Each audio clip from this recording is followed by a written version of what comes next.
Hi, everyone, and welcome to Elegance Lab. Today is my first interview, and I am so excited. I want to give a quick overview of why we're here and what we're here to do. So, Elegance Lab in general is a place supporting waking up to wonder through personal systems and social change. And through this interview series specifically, I'm going to be bringing in mischief makers. This is a play on Harry Potter's Mischief Managed, the Martyr's Map, and the use of this map that allows us to see the invisible to get the things that we want done in the hours of the night. And I am working to create this invisible map because to create a new world, to create a new future, we are going to actually need a new language to do that. And how do we create this language when we're talking about things that are not fully visible, not fully experienced by more people? This platform is going to give the space to different leaders, creators, makers and shapers of our future, the platform to talk about some of the unique approaches that they have to a new world. The future does depend on those who are willing to challenge the rules of how things are done now. So, with that in mind, I want to welcome Anja Rose Tyrrell. We are we have just completed a certification program over the last year and a half together around love, sex, and relationships from a tantric approach.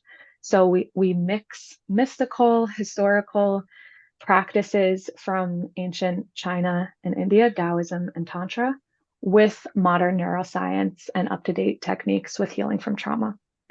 And I'm going to give Anja the platform to speak more about her own journey here. But first, I just want to say welcome. I'm so glad to have you here.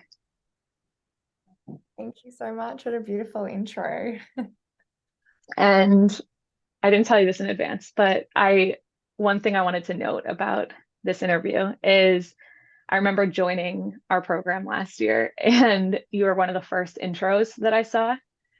And it was like Australian model, age 29, teaching people how to communicate in relationships. And I was like, oh man, why did I join that? I'm not ready.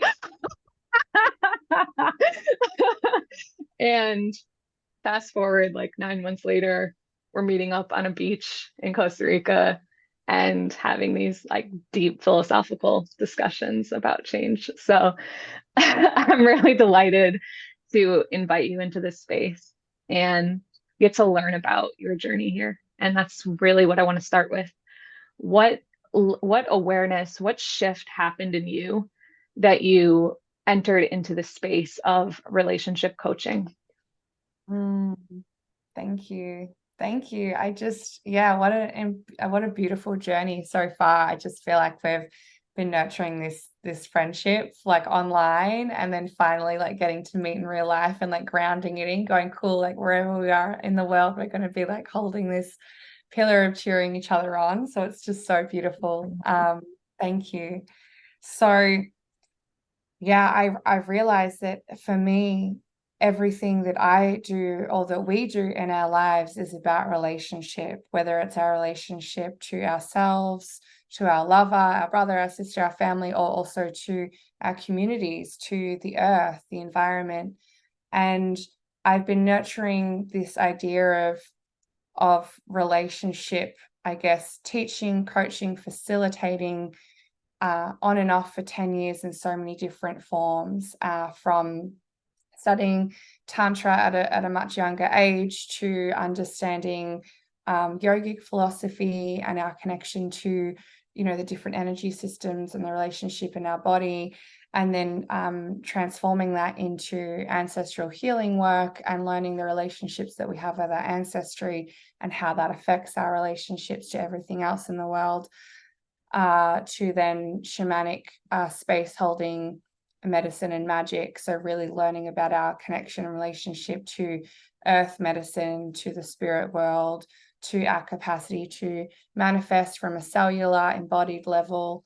And then how, I guess, that deepened in discovering the Veda training was kind of everything that I'd been learning in the last or the many years previous, in a much more, you could say, at least I identify as a more masculine template.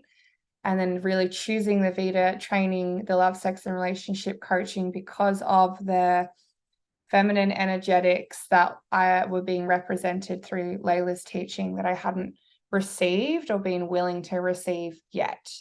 And so, I have done a lot of work in this field for many years in different ways, and then doing this training with Layla kind of cemented everything I'd been working so hard for, and she packaged it up in like the most delightful, like orgasmic, fun, playful, and also transformative, deep feeling way. And so I guess that's kind of like a brief storyline of how I found the Vita training and kind of really honing in on the love, sex, and relationship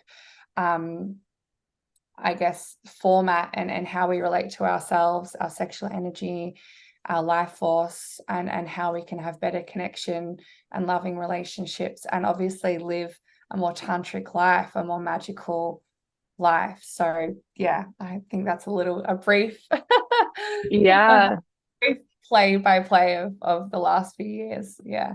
thank you.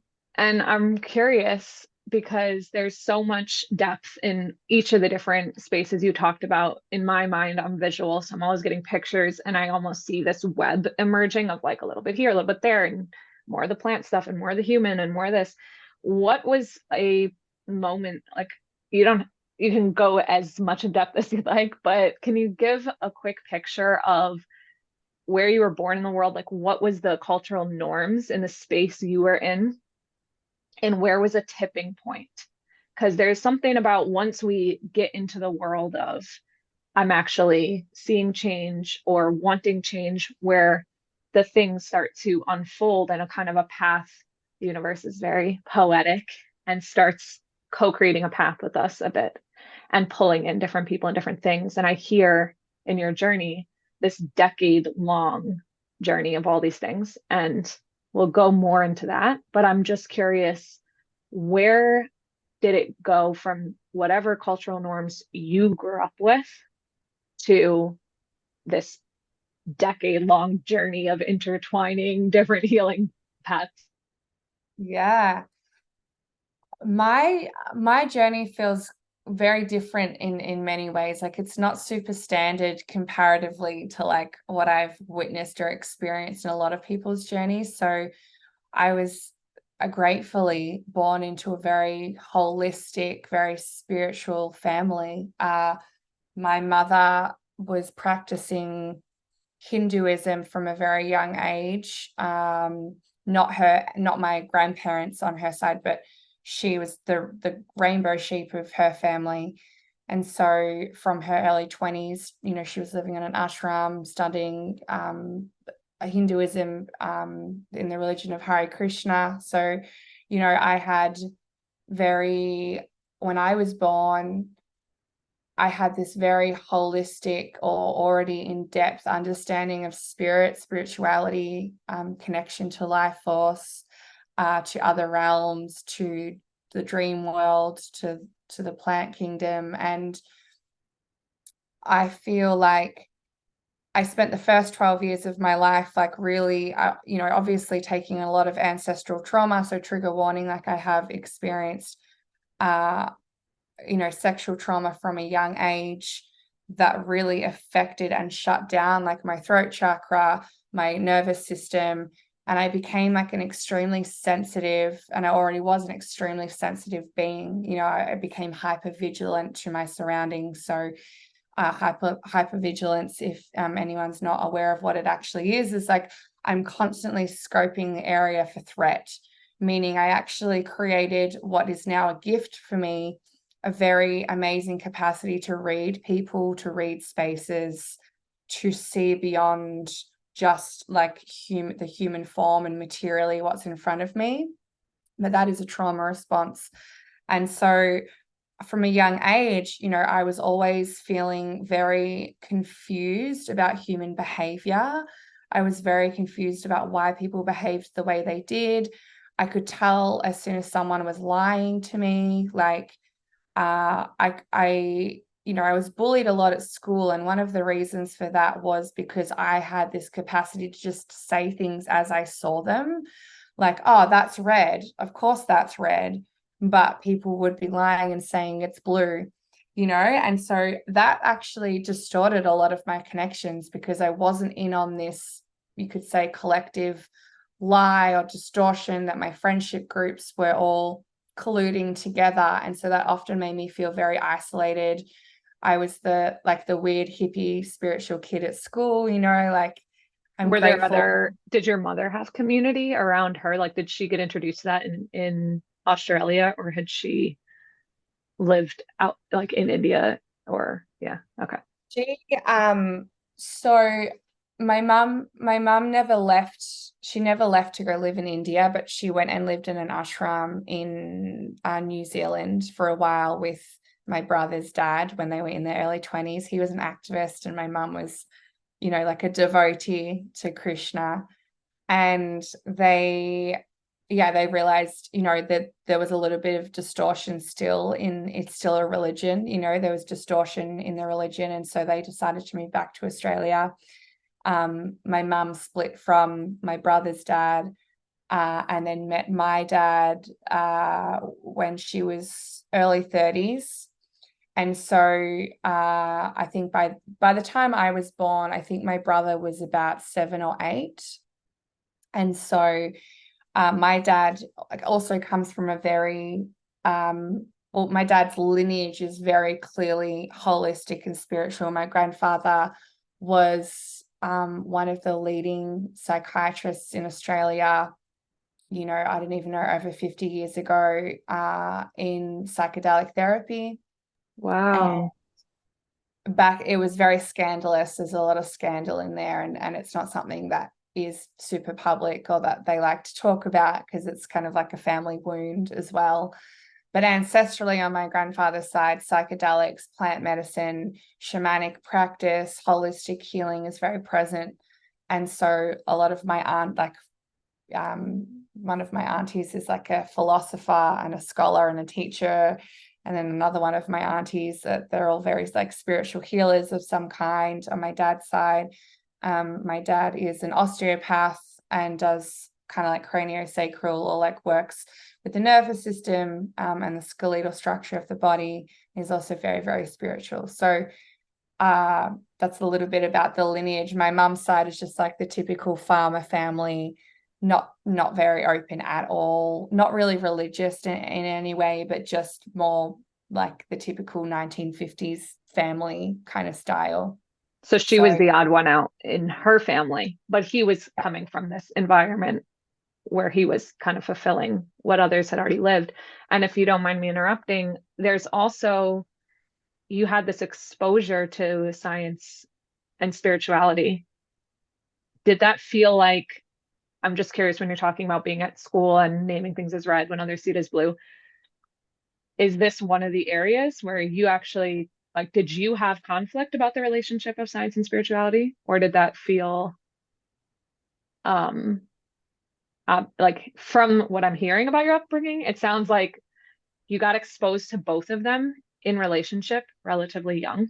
So I can imagine you not having conflict with that. But in modern education, not only is there usually a divide for many of us between science and spirituality, but it's usually a divide between science and religion, and not even language for spirituality, period. So just curious how that dynamic informed this. Yeah, just this relate when you're talking about being bullied and not being understood at this age. I'm wondering what felt safe, what did feel safe, what did feel comfortable, if there was safety or comfort, or did it feel like the school environment didn't understand you, and then the home environment, what was, yeah, does this make sense? yeah, absolutely. And thank you for like pointing that out as well. I've never necessarily structured it in that language, but it does make sense. Like I in Australia, we have different school systems. One of them's called like a Steiner school, which is usually private because a lot of the teaching, the way that they teach students is to be more connected to the earth. They don't really like respond to the normal schooling system. However, it's very expensive. And so I should have, if I could have, my parents would have put me in a Steiner school, but they couldn't afford it. So I had to go to a public school, which meant that I was very, like, I was the rainbow sheep. There was definitely that divide of what I understood at home spiritually and how that didn't relay into my environment at school. So it felt very unsafe. I felt very like ostracized. I was also very tall. So I grew very quickly from a young age. So I was like, all of my friends were like above at my shoulders, so I already physically stood out. And I just wanted to like fit in, and make myself small. And I couldn't even physically make myself small. I was very obvious. So Wow. there was a lot of like that, the throat that we were talking about earlier in our previous conversation is like there was a lot of suppression happening in my throat. I couldn't really speak or communicate the way that I viewed and see the world, and because when I did, I was very quickly shut down for it, not necessarily by my teachers. I know that I moved schools twice because I was actually being bullied by one of the teachers at a young age between grade 1 and 2. I was going to have the same teacher that bullied me. I was technically like in the special kids learning class because I didn't perceive or understand things like about how to tell the time. And it was, a lot of that was a trauma response. Like I experienced kind of my first like sexual trauma experience when I was 5. So it's kind of like that first year of me going into like grade 1, which is like the first year of proper school. And before that, we have like kindergarten or preschool. And so I think that already, and then going into school and feeling like I don't know how to communicate because every time I do, it gets shut down. There was definitely this divide of like, what is going on here? I feel so confused about why I'm in this environment and I'm the only one that thinks, sees, believes, says the things that I do. And like my parents were not in any way strictly religious, but they holistically or spiritually were very like, we did have a TV at home, but we weren't really allowed to watch TV as often. And the food that we ate was very different. Like everything was very clean and organic. So that kind of later on in life really enhanced a sugar addiction I have had to move through because it wasn't integrated in my lifestyle as like something that I was normal. It was always like I couldn't have this thing. And so naturally, as I progressed in my primary school, I eventually then moved schools, and that already was very confronting. And to a school that didn't have many girls in my year level. Like I think there was 5 girls, including myself, in my grade. So a lot of the grades were mixed. So we'd have like grade 4 and 5 together or 5 and 6 together.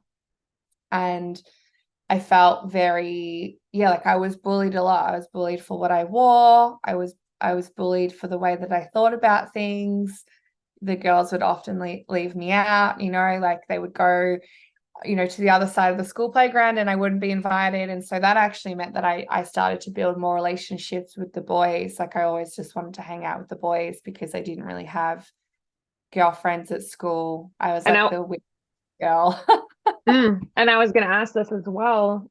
First of all, thank you for sharing so much. I was going to ask as well what it was like to experience your womanhood, your femininity. So you mentioned, um, and granted, this is a conversation that can happen extensively outside of this space, but just from what you want to share, how did this experience of being so young in your first 5 years of life, um, experiencing violation physically, impact you to the best that you know of or want to share here in your experience of relating, speaking, you're talking about speaking, safety, and then as you're evolving right now and talking about your relationships with women, for so many of us, our stories about what it means to be a woman and what it is to be alive in our feminine identity experiences the most shutdown around middle school. I think we're getting these messages from the time that we're a child, but in middle school then is when we're actually starting to get our periods, starting to have our bodies physically change and people notice, and this dual experience of both wanting to put ourselves out there in some ways and then also this hyper competition that gets started between women, pitting us against one another. And you already were experiencing this level of bullying or being misunderstood based on your unique upbringing in the environment you were in as a human, period, pre-puberty. And so I'm just curious how this, you're already starting to talk about it in this desire to be closer to the boys, but I'm just curious how your experience of being a woman was supported, not supported, and impacted by all of this. Hmm. Thank you. That's a great question. So something that I've really identified for myself is like how sexualized I was from a really young age. Like I was like a child model as well. Like I was in the modeling industry, and my mom tells me that that's what I wanted to do. I wanted to be an actress. I think that I fell in love with like Hollywood movies and things like that from a young age. But that also meant I was in environments where like I learned to use my body to sell things, right? So I I think from a young age really started to figure out that like I had this power, this sexual power that was constantly being tested, and my boundaries were being crossed constantly by men sexually. So I started to build this identity that I only had this sexual power or this sexual identity that could get me what I want, or that meant people would like me, particularly men. And so from a young age, like I started to really, yeah, as I shifted from having like a close connected girl group, I, wanted to become one of the boys. One, there was a part of me that started to feel a sense of safety around having like boy guy friends, thinking that if I was their friend, then they wouldn't like want to like fuck me, hurt me, abuse me, whatever the underlying story is, that would be safe. Um, the other side of that is that, I definitely kind of shifted to becoming more of a tomboy, and I would change the way that I wore clothes and kind of really suppressed and shut down my sensuality or my sexuality because I didn't want to be perceived as sexual. And I first like I have experienced what you might want to call like predatory sexual energy from men my whole life. Like I still experience it now, not as much because I think my energetic field and my energetic boundaries are so much stronger. But you could say for the most of my life, I've been, you could say, energetically penetrated and had that predatory energy on me my whole life. And so that becomes very distorting for a woman in understanding what is safe, how to use her body, her self-worth, and how to kind of go out and be in the world as a woman. Like, what does that mean? So I hit puberty much, much earlier than all of the girls at school. Like I shared, I grew taller. I also got boobs in like grade 4 and 5. I started to get breasts, and I got my period when I was in grade 5. I think, as far as I'm aware, I'm the first girl in my school that got it at that age. And so, I hit puberty really young and started this journey to womanhood from grade 5. So we don't hit high school in Australia until year 7. So I still had 2 or 3 more years before I was even technically in high school at this point. Wow. And Do you mind me? You were 10 then, around 10 at that yeah, age? And just by comparison, I mean, I was someone who was like very late, but I was 16. And there's like a real dialogue that happens for male viewers here and people who are not in this arena of life, where like for about 5 years, or I would say like for like 2, 3 years, you're all talking about it, like who has crossed the line and who hasn't crossed the line. And then like by the time I did, it was like at a point where no one was discussing it anymore because you're just assumed by age like 14 or 15, everyone's been there. But that's a decade. Or not, sorry, that's not a decade. That's 6 years. That's 6 years apart in my head. I'm like, that's a decade because that's three different grade. That's elementary school, middle school, high school. You were in still a state where you hadn't even entered middle school yet. Yeah. And that is, yeah, I'm very curious without needing to, again, choose what you like. But we know when I just want to name why this conversation is so important is we know in psychological work how impactful the child mind, how the child mind was impacted affects everything else. And we have a very masculine psychological system. And I am excited to see how our understanding of the mind and the brain and the body and everything changes as this field becomes more feminized. But yeah, I just want to make space for being at this very still child, I mean, in a very childish age, not just childish, as a child, Yeah. entering this marker. And there's one thing about as a person going through the marker, and then there's another about socially and being in that space where, in one of the horrors of public education in general, is everyone commenting on you. But one just as a woman also in that space, crossing that marker before everyone else and receiving the projections or feedback around that. Yeah. Yeah, absolutely. It's it's really interesting to reflect back on that because I forget about it until I, have these types of conversations. But particularly for the boys at school to start seeing that I had boobs, I would walk around like this and make sure I was wearing multiple layers. And like, I just, yeah, it made me grow up quickly. I think I already lost a lot of my childhood from experiencing trauma and like learning how to navigate being in a broken family. My parents, they never got married, but they split up between 3 and 5, probably on and off multiple times, but they did a great job at being friends. But because of that, I already learnt and went through a pretty major conflict as well as sexual trauma. So there was a lot of me like learning how to just hold and be in like really unsafe, what perceived unsafe experiences and feelings in the body. So that kind of just made me get to this place where I just was shut down and learning how to like get over things really quickly and keep suppressing and suppressing and suppressing my experiences. And I didn't feel safe to feel, right? So then, by grade 5 and then getting my period at school, like, I remember going to the girls' toilet and looking like typical, just like going, oh, wow, okay, I need toilet paper, and not really telling anyone at school. And I think I can't remember the conversation I had with my mum, but she was pretty open about it from memory. And yeah, I guess that really instilled how grown up I felt comparatively to everyone. Once again, I'm physically bigger than everyone. I have boobs.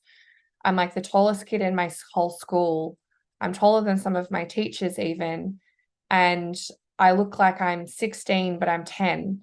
And so that also meant that I had older men coming up to me, not always like older, like 40s or 50s, but definitely like 20s, sometimes even 30-year-old men coming up to me, even in shopping centers with my mum, thinking that I'm older than I am, hitting on me, giving me their numbers. And I'm like, thank you, but I'm 12. Or thank you, I'm actually like 13. And they're like, oh, I'm so sorry. Like a lot of it was harmless.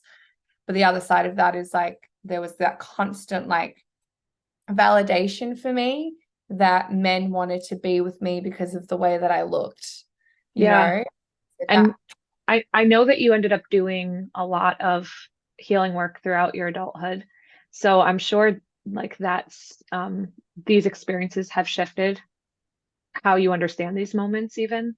But I want to ask, you talked about this experience of almost like energy penetration, this experience of people entering in, or I would like to give you a moment to define what Mm, that felt like for you, mm, because it is an experience that so many women hold that is extremely, can be hard to discuss.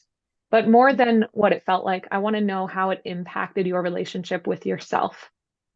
So mm, you're rising, you're just like anyone from a child. We're just grappling. Who am I? What is the world? Right?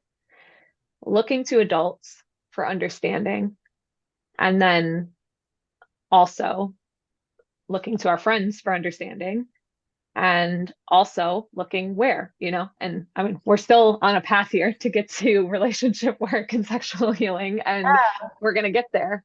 But I think it really, these early frameworks matter because a lot of us start telling, or I'll just say, a lot of stories around assault, rape, and other kinds of violation, mm. violence included.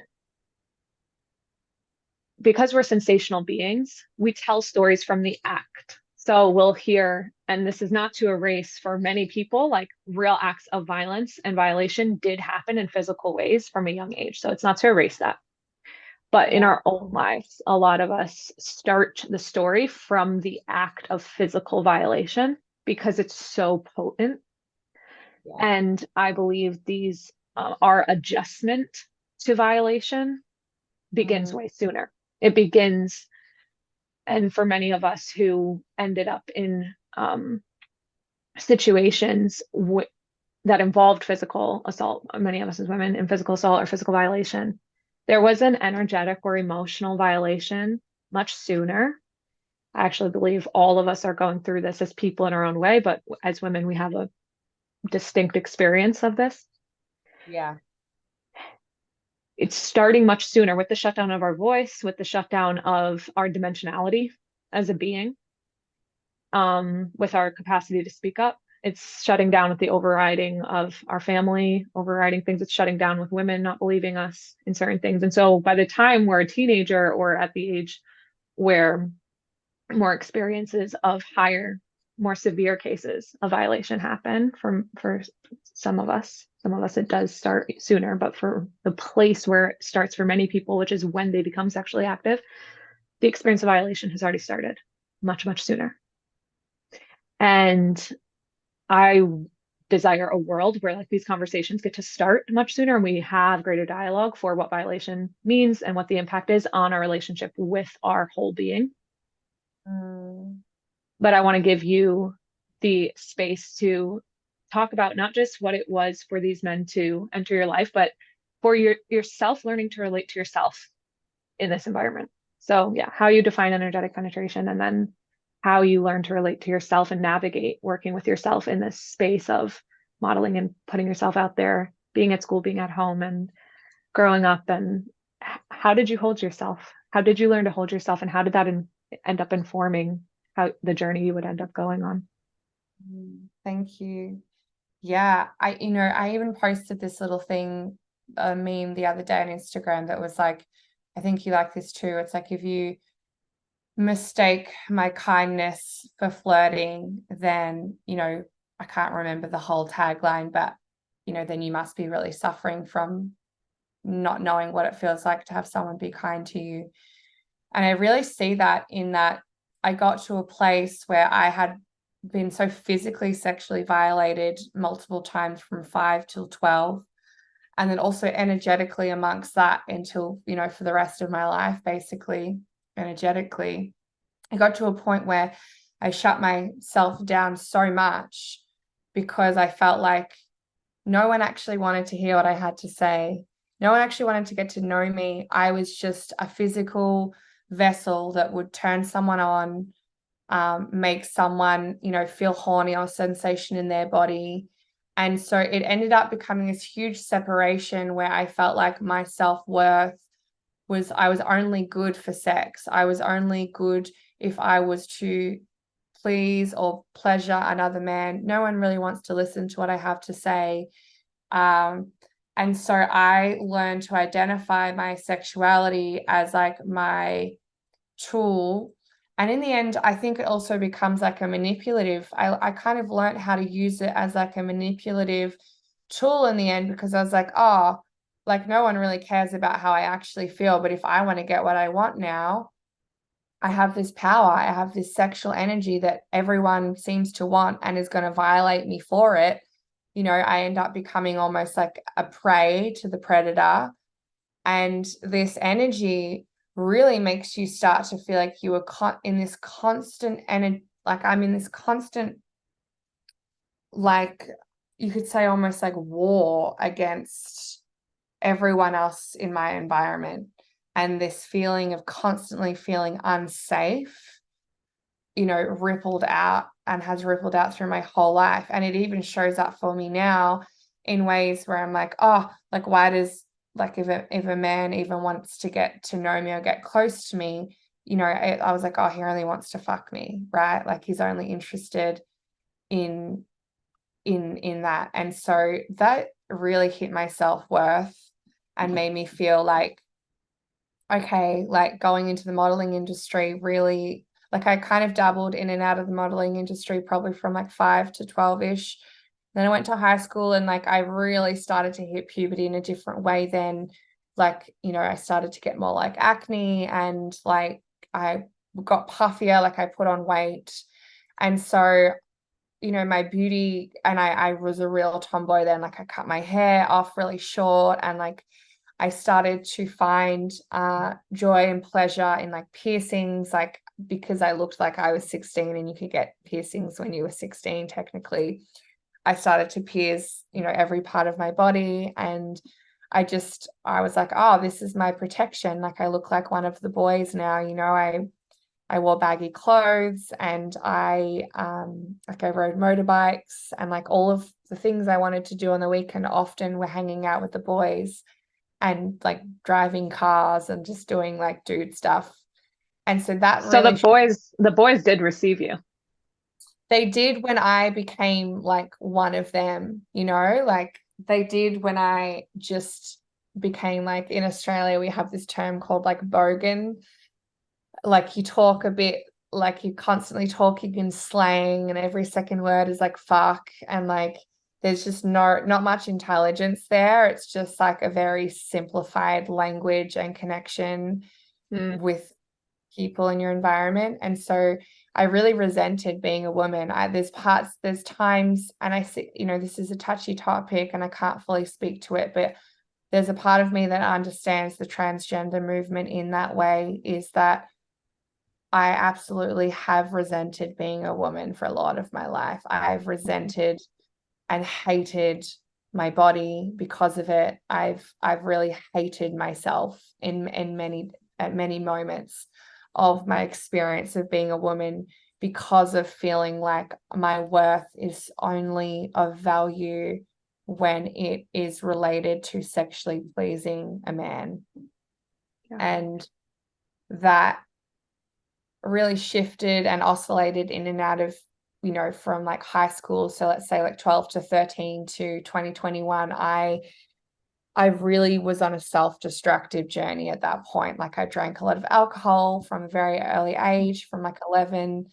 I think I started taking drugs when I was like 14, like party Mm. drugs, nothing too heavy, but still I was on a very self-destructive, like self-hate journey in my high school years. I was extremely like, you know, trigger warning. I was very suicidal. I was very like, why the fuck am I here and what's the point?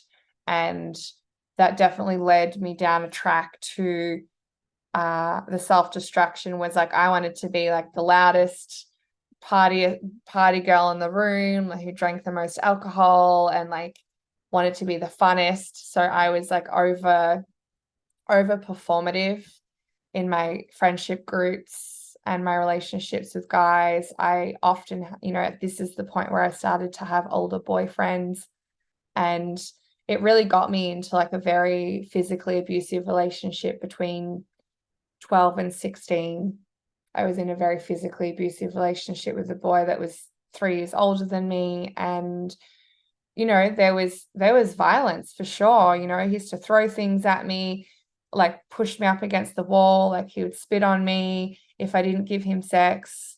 He would go into like a full rage, like his eyes glazed over, like, just he wouldn't even recognize him. And so that's because he was dealing with so much shame and didn't know how to deal with his emotions. And I have forgiveness for him now. But it was extremely, like, I didn't really experience like violence or abuse in my family in that way. So it was, I don't really have a reference point of like where or why I chose that relationship specifically in the physical violence, but I guess it was a huge reflection of how I really felt about myself and my self-worth. And so being in that physically violent relationship, I managed to there was, a point where I don't think the restraining order actually went through, but like we were in the process of getting a restraining order and things like that when I was 16. And I think that our families ended up having like a talk, and his family was so like apologetic, and I think we didn't end up going ahead with the restraining order, but that's how bad it was. And so that kind of relayed, into me on the next kind of phase of my self-destruction, I guess, on my self-worth, was really hating myself and really really not wanting to be here. And so much so that I when I was 18, I basically tried to kill myself. I went into overdose, and I can experience some humor in it now because I kind of get this cosmic spiritual understanding of it.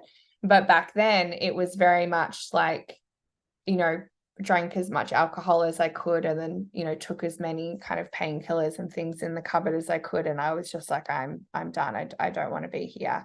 And I don't even think I was fully 18. I might have been between 17 and 8. Oh no, I was 18 because my girlfriends picked me up in the car and I was the oldest. So they wouldn't have been able to drive if we weren't 18. But that was kind of when I had my first reminder of spirit, you could say, like my first experience of consciousness. I was in the hospital, and I can't really remember a whole lot of it. Like I was vomiting a lot. I think maybe they didn't have to pump my stomach because I was already vomiting it out. But anyway, there was this moment where I was in the hospital bed and they have me attached to, all of the things, checking my bloods and everything. And I actually woke myself up. I'd left my body. So there was a what's it called, like the heart monitor that goes beep, beep, beep, and checking that your heart is regular. So I actually had this moment where I felt myself looking at myself on the bed. So I'd risen only this far kind of above my body, and I could see my 2 girlfriends sitting there just talking whatever they were doing on their phone. And I saw the heart monitor, and the heart monitor started to flatline, like when someone's basically, died. It goes, woo! And it shocked me so much. I was like, oh my God, like I've left my body. And it shocked Did me it so feel much. like you were looking at yourself, or did it feel like you were just in the risen I body? was looking at myself. Okay. Yeah. Yeah. I could see myself underneath me. I hadn't fully like risen, but I was far enough away to go, I'm down. My body is like underneath me. And so you could say that was, in a way, I guess you would call it a near-death experience. I've never really been sure about how to fully describe it, particularly because I was so young. But it was that moment of like, oh, this is actually really peaceful here. But the sound of the heart monitor flatlining shocked me actually back into my body, and I literally came out as if I just come out of water, and was like, oh, like, and my girlfriends were just in shock. They had no idea what was going on. They were so confused, and I just had this like time warped experience where I wasn't in my body. Did they know that, like, does that mean that I technically died for a second? Like, what does any of that mean? it was never fully clear to me. It's a very blurry experience. But that was the first time that I really like felt connected to spirit again. And I think that at that point, it's pretty dark, you know, like they put you on suicide watch for a few years. You're constantly having to do calls and different types of therapy. And like, you know, they ask you lots of invasive questions that as a 18-year-old, you don't really know how to answer. But that is when my journey to like yoga really began. I started, you know, my mum really encouraged me to, you know, spend more time with my girlfriends. And I think we So started to, you moved home after that experience, pardon? or did you move home after that experience? I still live with my mum at You this already point. okay. Yeah. I grew up living with my mum until probably like 18, 19, was when I kind of first started living with a different boyfriend. But I was at home with my mum, my sister, Okay. and my brother. Yeah, and my dad lived up the road, so we would see him once a week. And just asking because there's this is another transitionary point in a lot of people's lives where there's moving out of the home and then an opening experience there, going to uni or college if you go. But and it is, I mean, so many people have, um, I do believe the teenage years are, there's a level of awakeness before we're numbed out in the professional working world. And so I am just curious when you look back on it, like, and you witness what was happening in your system at this time, what do you feel like in you was so in suffering that suicide did feel like the best option? And and I know you're starting to go there, but this journey of coming home or, yeah, just continuing life in this environment, you had this encounter with spirit and you're on this recovery journey. And what did perseverance look like for yourself at that time? What did going through that period invite in your life in this intense darkness? Mm, thank you. Yeah.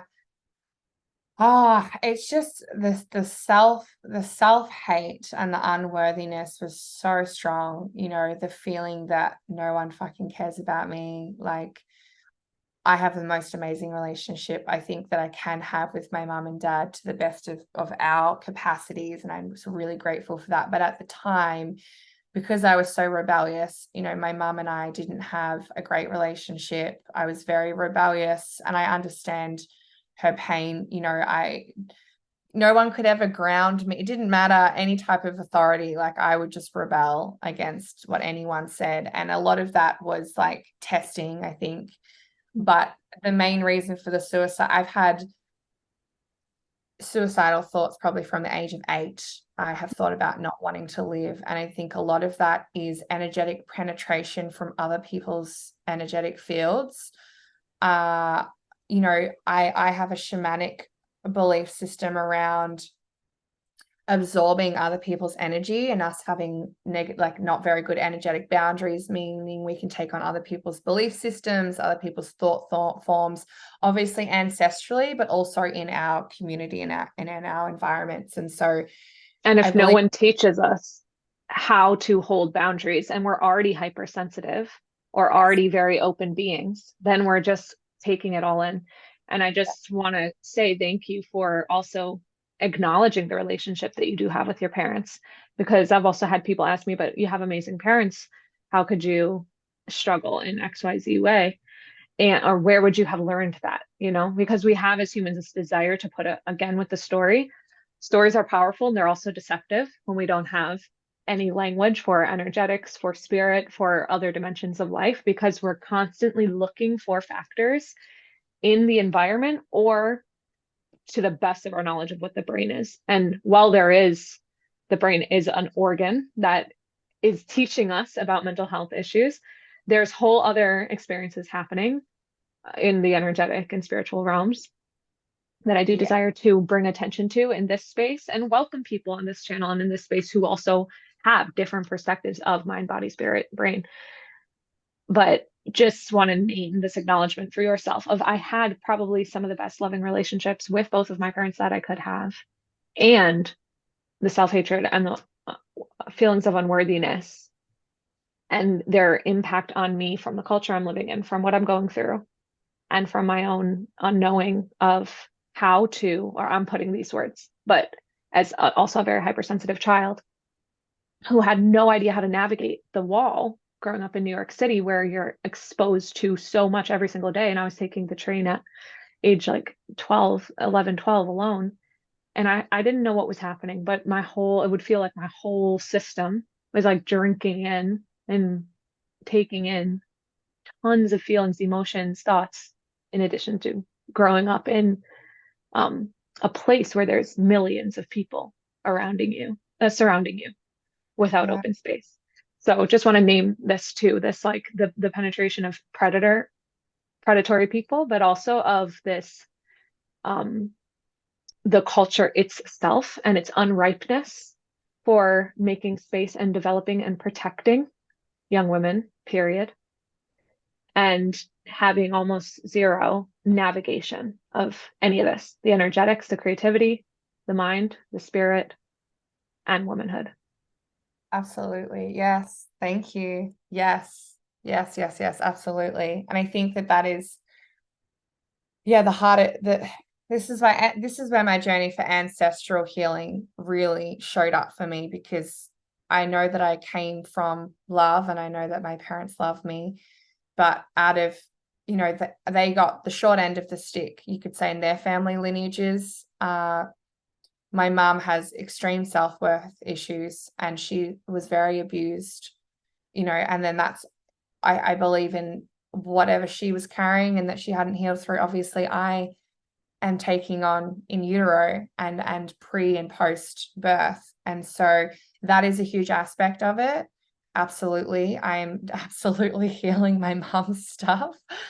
And the other side of that is just the environmental, the community around, having family members that definitely weren't safe growing up, and the forced of having to be in connection with those family members and not knowing how to speak up in and feeling shame, or like, you've done something wrong. And then the other side of that too is just, yeah, like, I really believe that the whole ancestry of seeing the way that my parents went about in their lives and where they are is what drove me to really go, oh my God, like I do not want to be them. They've really suffered and they've tried really hard and they've really suffered, and I was like, how do I stop that? For me, I don't want to suffer anymore. I'm suffering, like I'm not living, I'm just surviving. And this is a horrible experience to be experiencing. And when I was 18 as well, at this point is when I kind of got back into the modeling industry and the fashion industry in Melbourne. And I didn't make it huge, but I definitely had a pretty awesome career and many other roles and jobs before that. But I really started my yoga journey at this point of 18. And this was also when I met and had my first tantric lovership, or my first tantric sex experience. And this was someone I went to high school with. He was quite a few years older than me. He'd been living on an ashram. He'd been already, by this point, he'd been to like war and fought in the army and was dealing with that type of trauma. And then he went and, I think, tried to renounce himself and live in an ashram and find healing and safety. And we ended up reconnecting around the age of 18 as well, at this point, where I'd had this suicidal experience, and then this, deep connection and awakening with spirit, beginning my yoga journey, and then finding this connection was all like very symbiotic, step-by-step process almost. And Mm. Can I I ended, add to that of too? course, I know that we'll, for today, bring this session to a close in pretty shortly. And yeah, this conversation can continue, and I'd love to have you back here. But I also really trust that what comes up here matters, and we can savor that.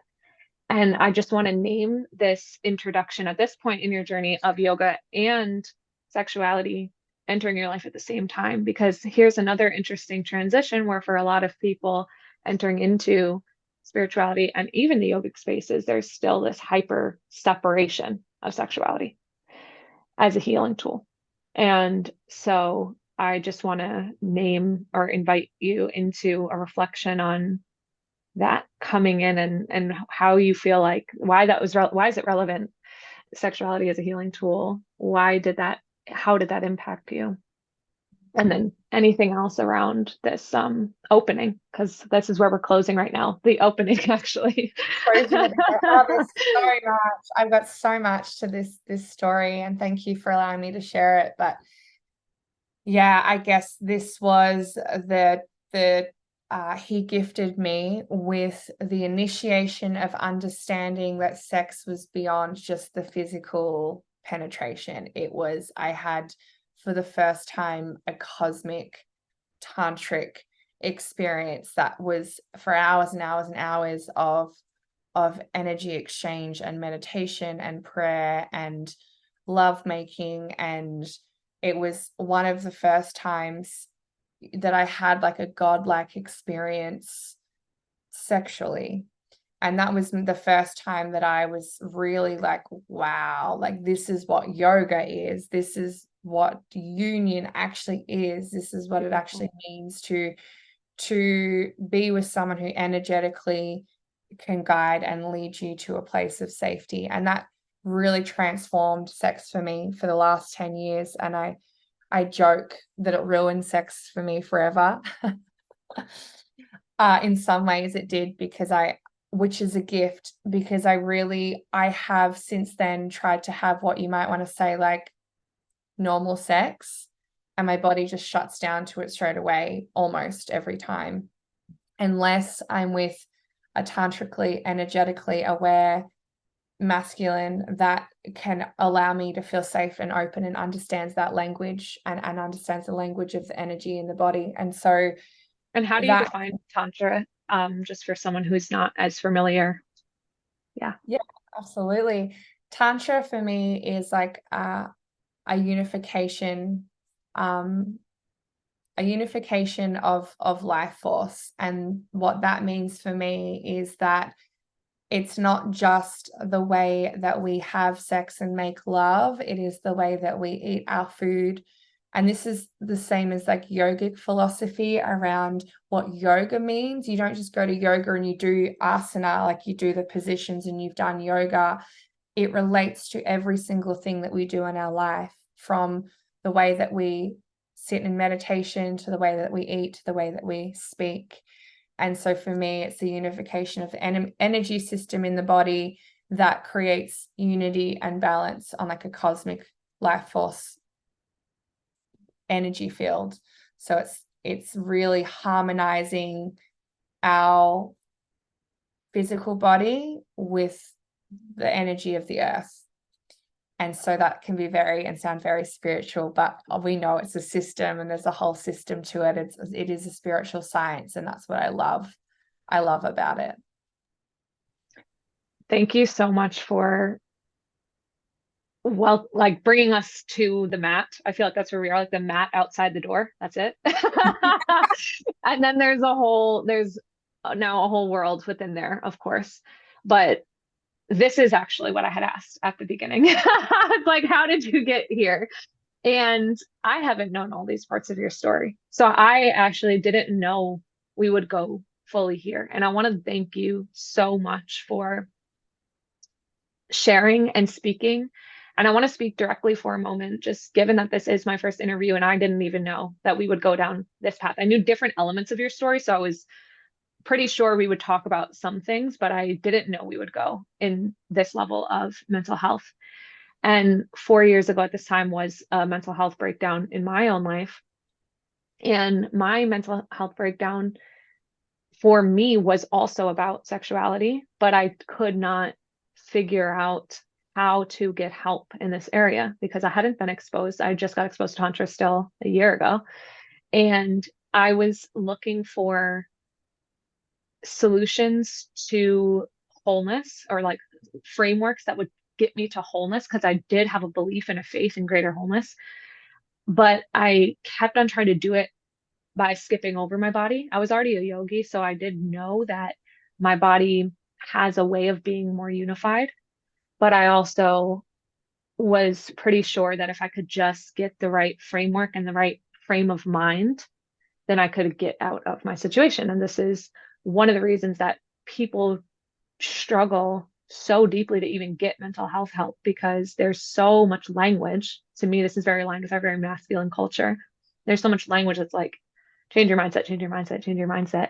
And mindset matters. The mind matters so deeply. And we are physical beings, we're energetic beings. And when those two layers cannot get penetrated, then the mind is essentially trying to override what the body's already feeling, what the body and energy are already suffering from. So there's really a limitation on the amount of mental work that can happen when the body and mind, the body and spirit feel so shaken. And I just want to thank you so much for really naming the depths of your mental, physical experience in the world pre this opening energetically and sexually. And because we just have a couple minutes, I want to invite you to just get to speak to how, because we haven't gone to walk through the door of some of the energetic shifts you've experienced now, like what hope do you hold? Because everything you just described is a norm for many people. The suicidal thought, the isolation, the self-hatred, the feeling of energetic penetration, and I can't get out. And the sense that this is the suffering that I'm just going to have to live in and cope with in the world.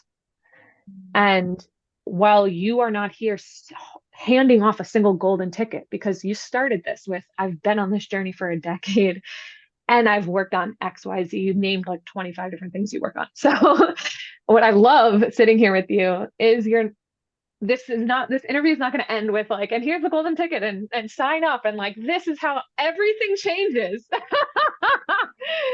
And like, can you speak to why there's hope in that, even though you can't hand the golden ticket to anyone? Like, what do you see? What has shifted in you? Where do you find hope? What is driving you forward, and Mm. how people can get in touch with you? Thank you. There's so much in that as well. And I really believe, like, I really deciding that you want to live was the hardest part, and deciding you want to live and then also thrive is then the next part. And so the only way to do that is to really make the decision to change your environment. And you have to genuinely want to change, and you don't have to do it on your own. That is the biggest thing, like forcing myself to even, I say this, like yoga saved my life. Like it really did. I had to force myself to get on the mat and go to a class, and I would just be crying with gratitude that I could feel something, that I could have a Mm, spiritual experience. And to be guided and have someone guide you is a luxury. I understand that not every woman gets this luxury that we get in the West, but that does not mean that we should cut ourselves off. If you do have the luxury of having a choice to even get to a class, pick one thing. Pick one thing that is for you to start feeling your body and your breath, and learning how to move the life force through your body, because it starts in the body. Like you shared, there's only so much mindset training and coaching and meditation you can do before we actually have to learn to feel our emotions and learn how to move our emotions safely through the body. And so I say yoga because it feels the most accessible, and it doesn't have to look like necessarily going to like a hard vinyasa class. It could be something that's really nurturing, nourishing, like a yin or a restorative. And that can be the smallest step. But if you do that consistently, 1 day a week, 3 days a week, finding that one thing that is nurturing your physical vessel and your spirit, and learning them to have a relationship again together to bring you back into harmony with your spirit and your body. That is my biggest desire for everyone, to start from that place. My hope and desire is particularly for women, and I particularly for men too, because I really I've often laughed, and I think Pamela Anderson says this. She's an anti-feminist, and the reason why I say that is because men, invigorating and empowering our men, educating our men is going to create a deeper safety for us as women. Men are so uneducated in so many ways. They're feeling really unsafe. They are taught by men who are uneducated and haven't created safety.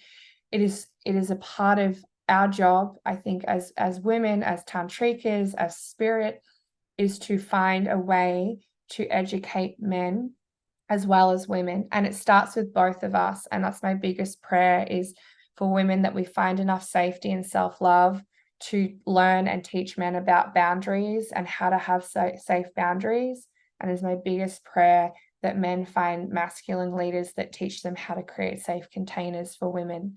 And I think that that is the integration and the life force and the union that we are really needing to see on the earth, is that finding safety and solace in both of these polarities that we experience. And my biggest wish is that we all learn how to experience the depth of our rage and our fear and our grief and our sadness, because if we don't, that is where depression sits, because we become compressed and depressed. We don't learn how to actually hit the bottom of our emotions, meaning I can't fully experience anger safely, or sadness or grief, which means I get stuck in this state of depression and freeze. And I would love to continue for myself to learn how to feel safe and feeling the depth of my rage and my grief. And I would love to be able to teach particularly women and men how to experience safety in those emotions, because that is what eradicates depression and helps eradicate mental health. Amazing. Thank you so much for speaking to this concept of daily practice, of the one thing you can do, creating a single place where body and spirit can even begin to be felt and welcomed, for the calling in of men. You are so welcome, loved, wanted here for this journey for women. We are not speaking, when we're talking about loving men and calling men into their boundaries, we are not bringing this to you who yet has not gotten the safety, the love of actually being so tenderly held and held it in your own journey of healing. And Anja, thank you for persevering on your own path, for opening, and just want to give you the moment to close this with one gratitude to spirit, an ancestor, or anything in your life that you feel like has allowed you to get to where you are, where you could not only be in the place you're in life, but sit here and have this conversation today. Mm. Oh, yeah, the deep gratitude I have for the energetic force, higher self, angels that help me move past the ego of the self and remind me that it isn't actually about me, and that I am just one small drop in a massive ocean, and finding the strength to move through my own, barriers and my own mental planes has been absolutely from this energy that is reminding me that I need to keep going, and that this isn't about me. It goes beyond just me. And that is what is creating, deeper love, connection, and intimacy in the world. So yeah, Mm. thank you. And thank you so much, Libby, for holding this incredible space and container for us to have these conversations. And I absolutely feel like we could have another hour together. And I hope that we get to, because, yeah, there's just so much more. And your questioning, has really sparked some incredible self-reflection for me too. So Thank you so much. And I feel this was probably a conversation that is very relevant to people, especially in this holiday season, where the feelings of depression, thank you for this redefining of depression, are so normal. And that they're especially, I feel like, activated because there's the experience of magic in the air and connection. And so it can also be a time where we feel so disconnected and almost shameful for the mental unhealth that we feel. We feel this pressure to feel grateful and then this sadness that we don't feel grateful. And I just want you to know you're seen if you're listening to this. Thank you for being here. Yay.